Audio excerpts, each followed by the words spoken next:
Sí, es un hombre. ¡Ok! ¡Tengan paciencia! ¡Vamos por ustedes! Suave. Acerquen el 2 al 3, 1 metro.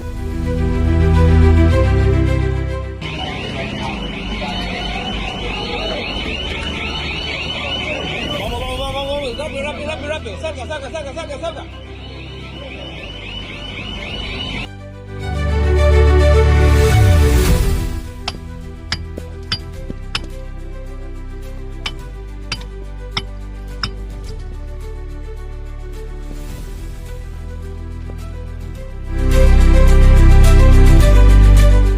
Víctima del terremoto.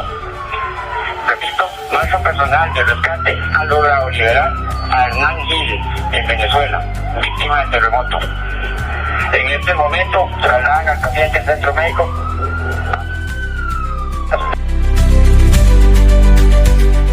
Hago contacto hasta la zona de La Guaira, en Venezuela.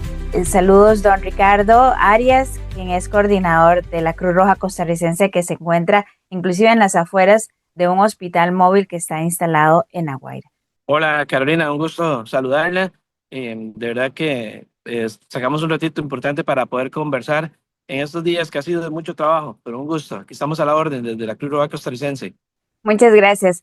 Mucho se ha hablado, señor Ricardo, de lo que ha sido este rescate que vino a dar un oxígeno muy fuerte al pueblo venezolano, pero también a la comunidad internacional. Tal vez si nos cuenta cómo fueron que ustedes hallaron el punto donde estaba el señor Hernán.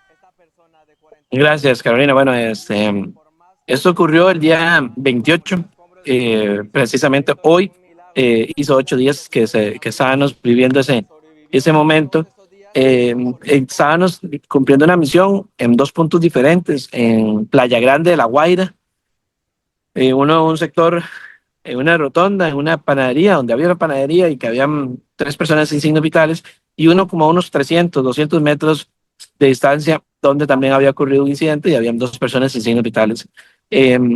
Uno de los un muchacho de la comunidad se encontró con un compañero que se llama Alan y le preguntó que si había posibilidades de ingresar a un edificio cercano que estaba ahí al frente, porque según él nadie había pasado y que él tenía familiares ahí, que creía que todavía podían estar vivos.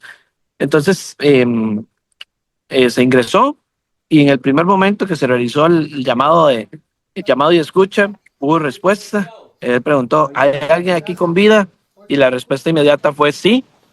Se escuchaba, había alguien ahí respondiendo, y después volvió a preguntar para confirmar y la respuesta otra vez fue sí. Y inmediatamente llegábamos con más equipos, con un TPL, que es un sensor de audio que nos permite identificar qué es lo que está sonando y dónde está sonando aproximadamente. Es ahí donde nos damos cuenta que Hernán, que en ese momento no sabíamos que se llamaba Hernán, ni tan siquiera sabíamos si era hombre o mujer, ¿verdad? Nos dice que el sensor nos indica que él está en un 3er piso subterráneo. Vamos a ver, para que nos hagamos una idea. Este es un centro comercial que tiene tiendas abajo y apartamentos arriba. Y el parqueo, el estacionamiento, comparte también una parte con otro edificio porque está debajo. Es el otro edificio el que colapsa completamente. Si ustedes vieron las imágenes, el mall, por así decirlo, el centro comercial, pues se ve todavía de pie, por lo menos. Obviamente está totalmente destruido, pero está de pie. Y a él le caen 8 pisos del otro edificio, más los 3 que ya estaban subterráneos. Es una gran cantidad de toneladas de material. Él estaba en una casetilla de seguridad. Aquí alguna gente le llama garita aquí, pero es una caseta de seguridad. No estaba atrapado, no, mejor dicho, no estaba prensado, no tenía ninguna extremidad prensada, ni estaba herido. Eso nos dio mucho aliciente. Vieres que fue muy, muy emocionante, porque lo que teníamos aquí en Costa Rica en Venezuela eran 6 horas de estar trabajando cuando se da. Lo que fue el hallazgo fue aproximadamente a eso de la 1 de la tarde, y hacía 6 horas nosotros estábamos trabajando en campo. Definitivamente era un panorama bastante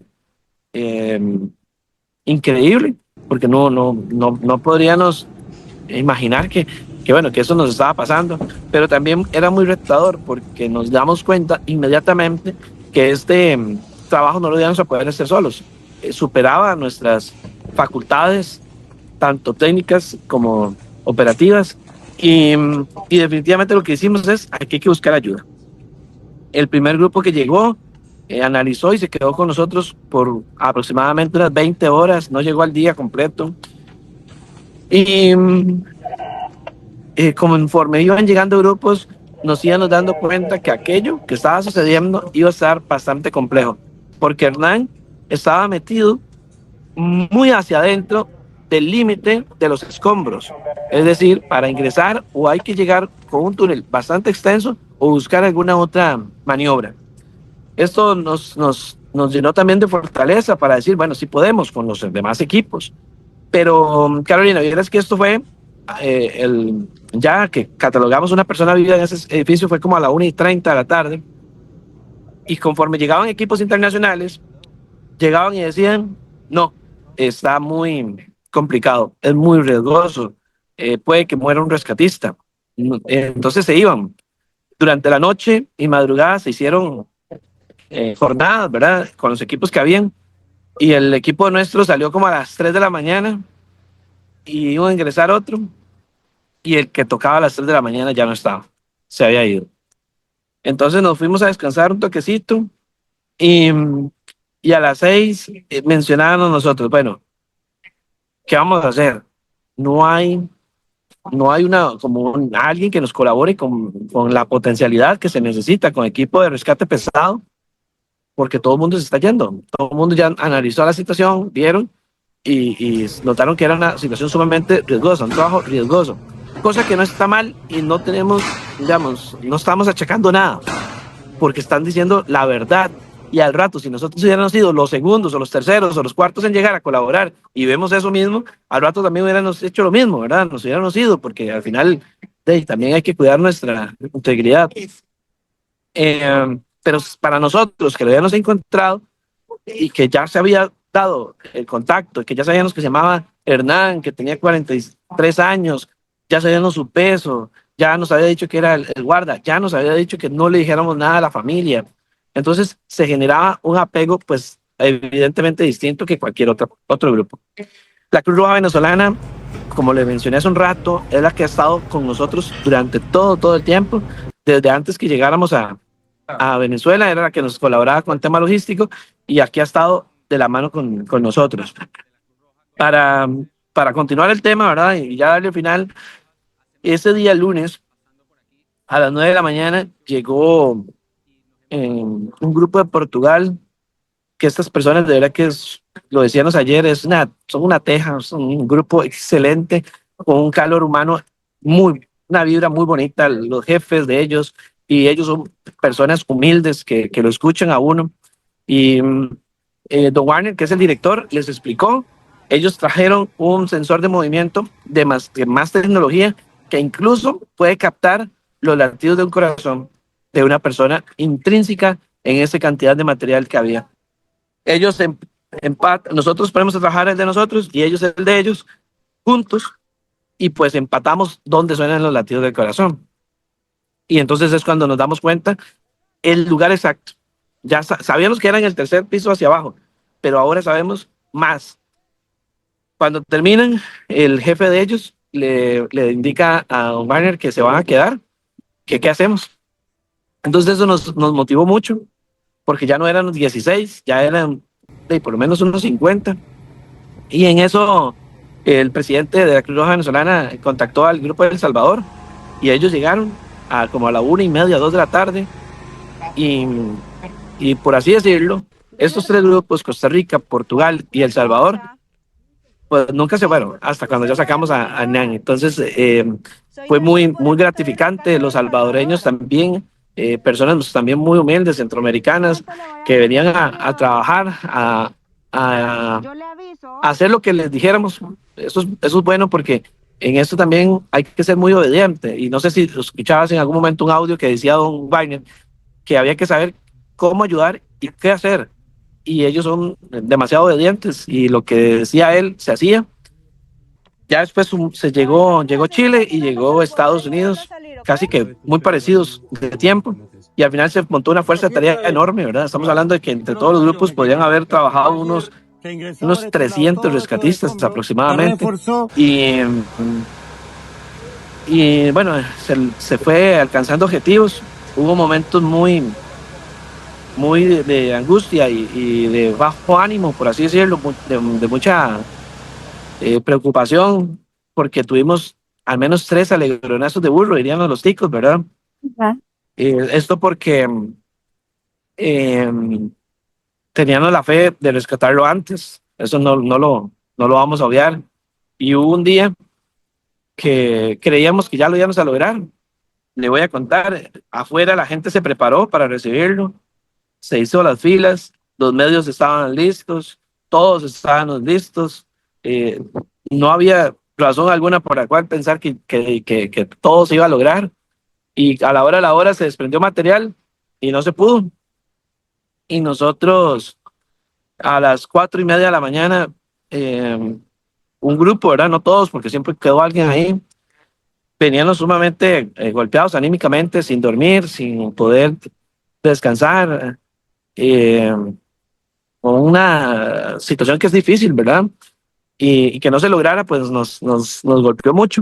Sin embargo, al otro día volvimos con fuerzas, también un poco asustados porque no sabíamos qué decisión iban a tomar los demás países, pero lo que nos alegró fue que ellos no desistieron, porque ya como en algún momento algunos se habían ido, entonces nos dio temorcillo, ¿verdad? Pero no, eso nunca pasó.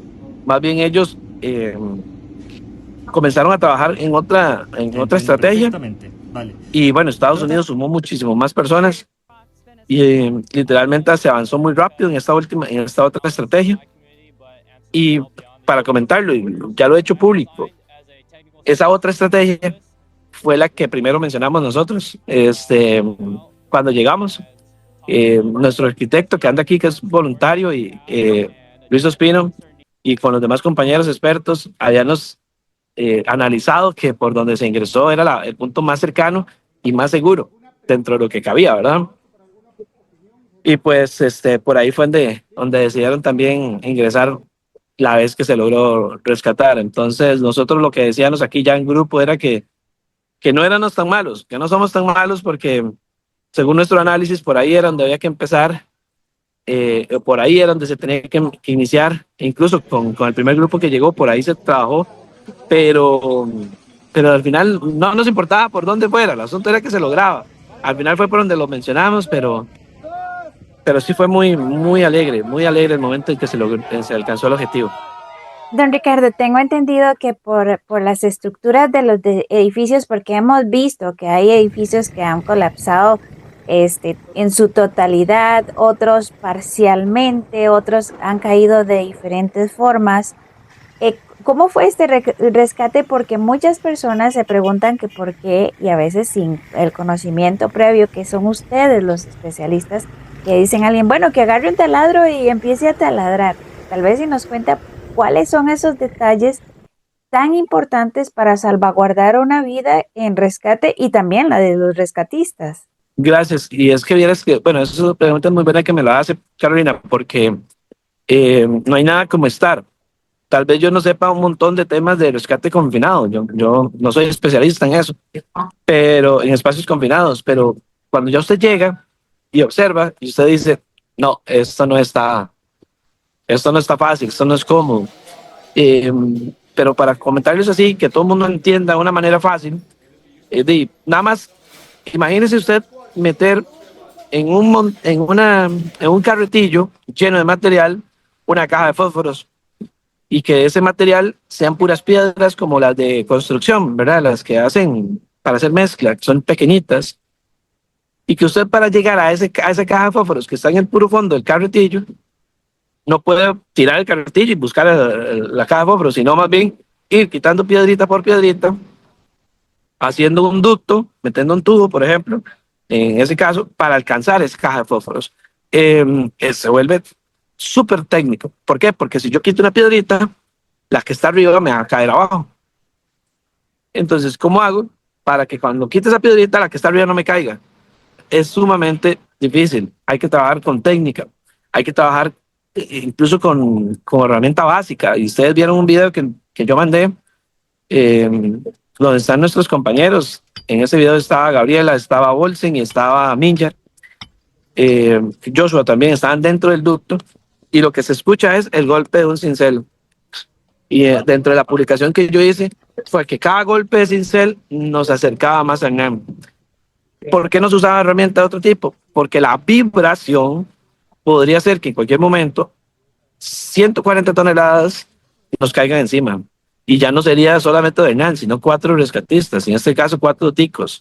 Entonces, es sumamente difícil, es sumamente técnico, está muy adentro del túnel, aproximadamente unos 8 metros. Entonces no es factible trabajar de la manera rápida que uno quisiera. Si en este caso era así, hay otros rescates que se han vivido aquí, donde por la estructura donde cayó toda la masa del material, deja grietas evidentes, que lo que pasa es que el rescatista puede ir entrando con mucho cuidado, eso sí también, y poder sacar incluso al paciente, como fue el caso de un niño que se hizo acá. Entonces no hubo que hacer un túnel, usted nada más se fue metiendo por las grietas que quedaron intrínsecas dentro de la estructura. No tanto remoción de material como en este caso. En este caso hubo que hacer un boquete para meterse y sacar al paciente y traerlo.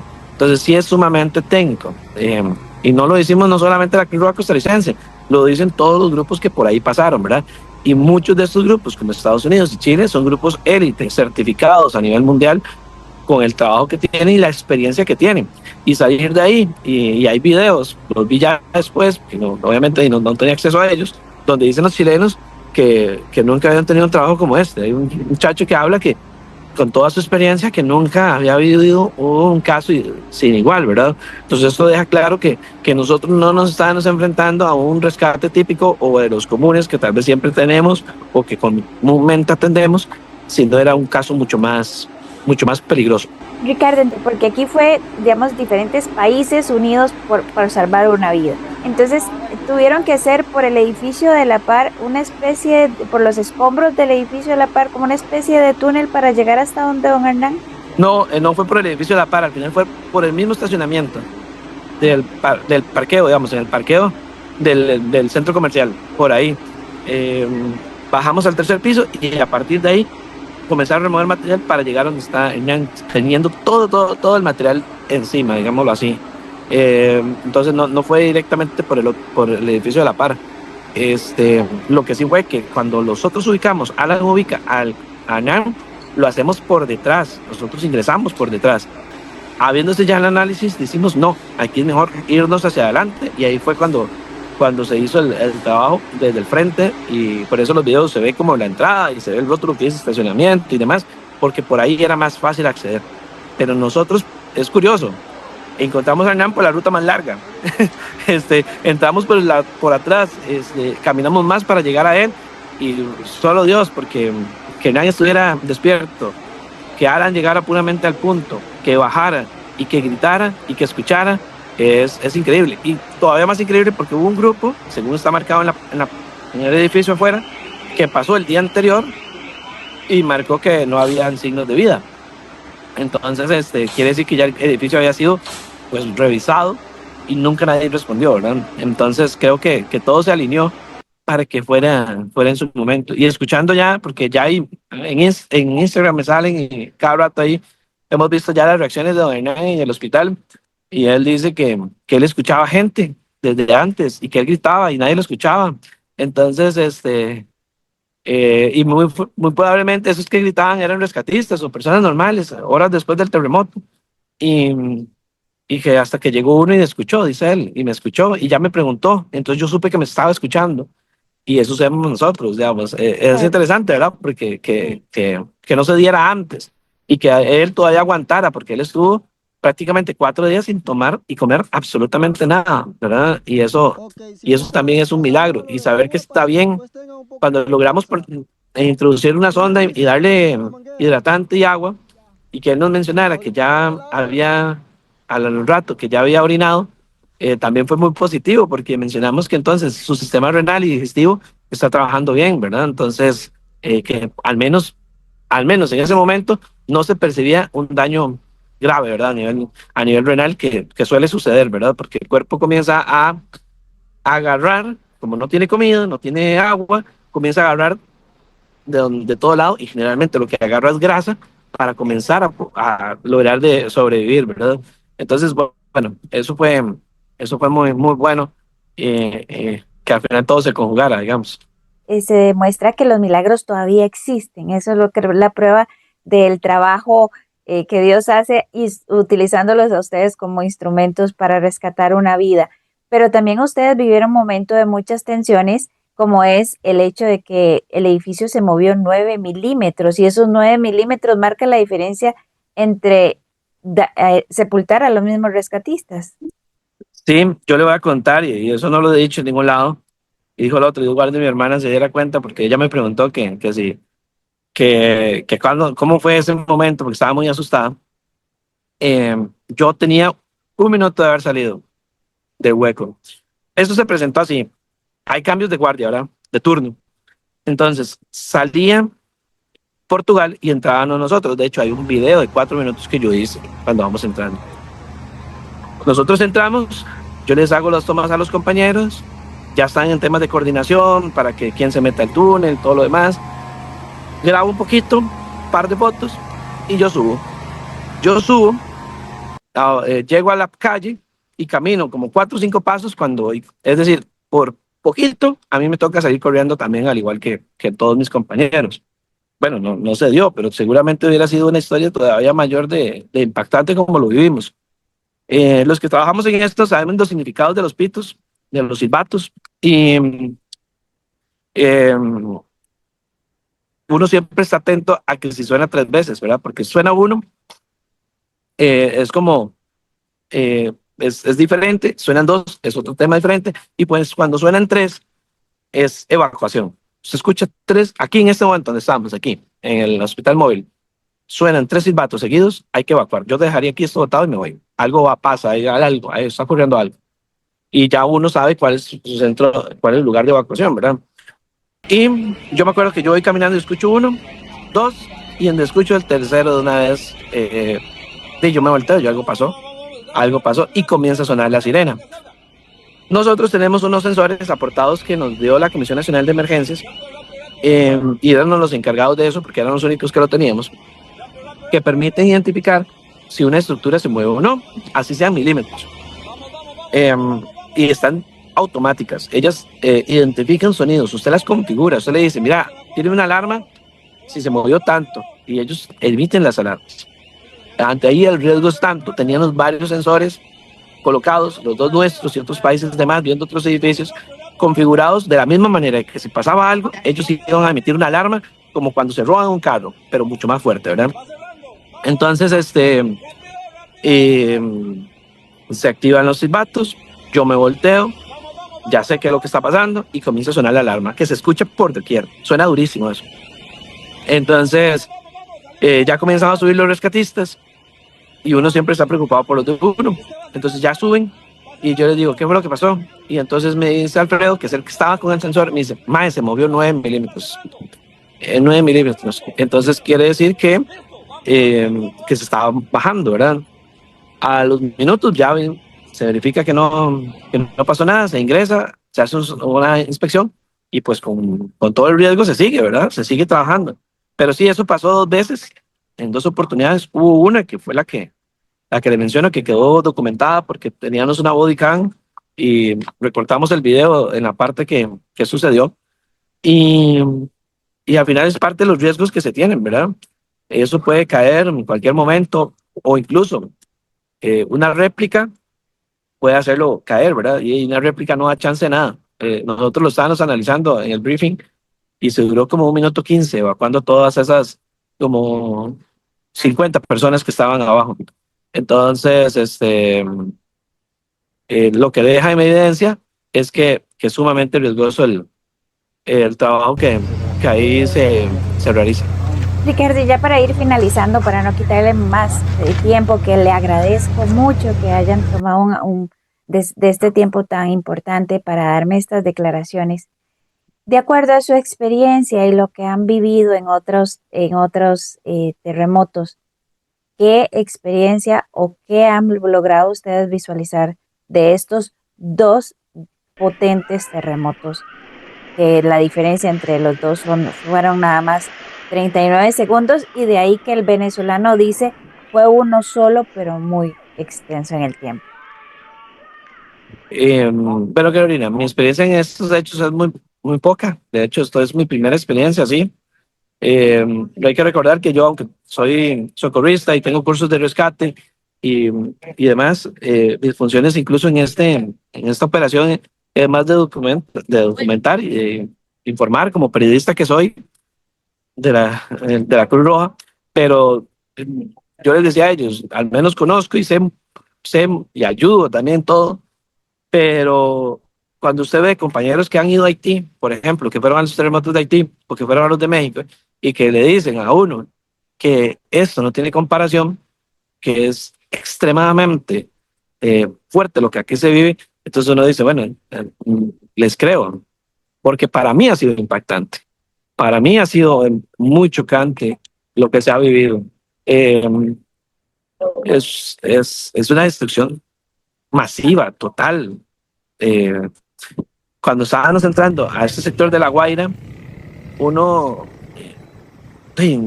su capacidad de asombro cada vez supera la otra, y la otra, y la otra, porque ve estructuras que están totalmente en el suelo, edificios que están totalmente inclinados. Es sumamente impactante ver la gente bañándose en una cuneta, eh, haciendo fila para comer, le un pedacito de pan, tiendas de campaña por todo lado, gente llorando.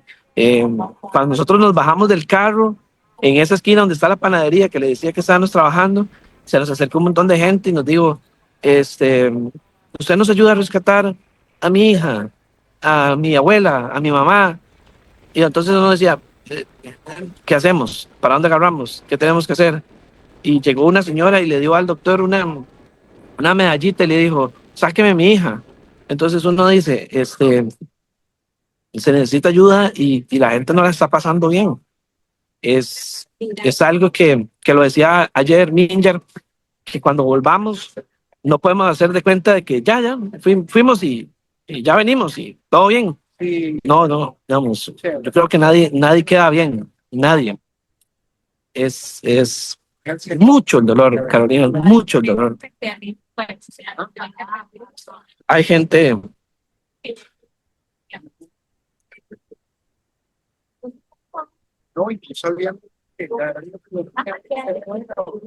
que la está pasando muy mal. Más bien le agradezco mucho, don Ricardo, porque creo que lo que nos está contando don Ricardo, coordinador de la Cruz Roja Costarricense, es muy importante. Es para aprovechar todas las redes sociales. Si usted nos está viendo en diferente parte del mundo, por favor, haga eco al mensaje que nos está dando don Ricardo.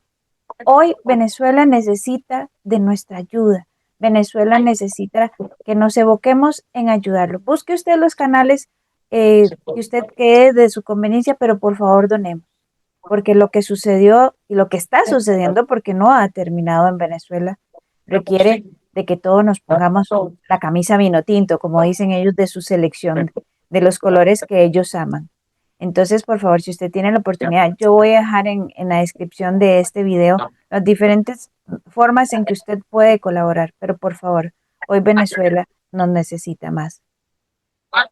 Y gracias, don Ricardo, por contarnos de viva voz lo que se está viviendo, porque usted está en el campo, usted está viendo esa realidad, está viendo un clamor de un pueblo que le está diciendo, por favor, ayúdenos a la Cruz Roja Costarricense.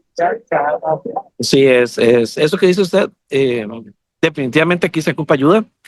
Ha llegado mucha, hay grupos que han colaborado un montón, pero sí, yo en lo personal les puedo hablar, sé que hay grupos muy buenos, ¿verdad? Y hay iniciativas de todo lado, pero yo les puedo hablar, por ejemplo, de lo que yo he visto acá, y es de la misma familia de nosotros, de la Cruz Roja venezolana. Ellos aquí están montando un hospital móvil, tienen varios alrededor de todo el país y en esta zona también. Muchas las atenciones, muchas las necesidades. Aquí hay compañeros que están atendiendo pacientes y también sus familiares se murieron, también están sin casa, eh, y que al menos aquí las necesidades son particulares. Nosotros ahí en el Facebook de la Cruz Roja Costarricense colocamos cómo poder donar y que la donación llegue directamente a la Cruz Roja venezolana, directo, digamos, no es que hay intermediarios ni nada. Eso es una opción de muchas que hay, que sabemos y no dudamos que todas son muy buenas, pero al menos yo les puedo decir de esta que yo la he visto, que los compañeros se esfuerzan, han trabajado aquí día y noche, nos han llevado, nos han traído.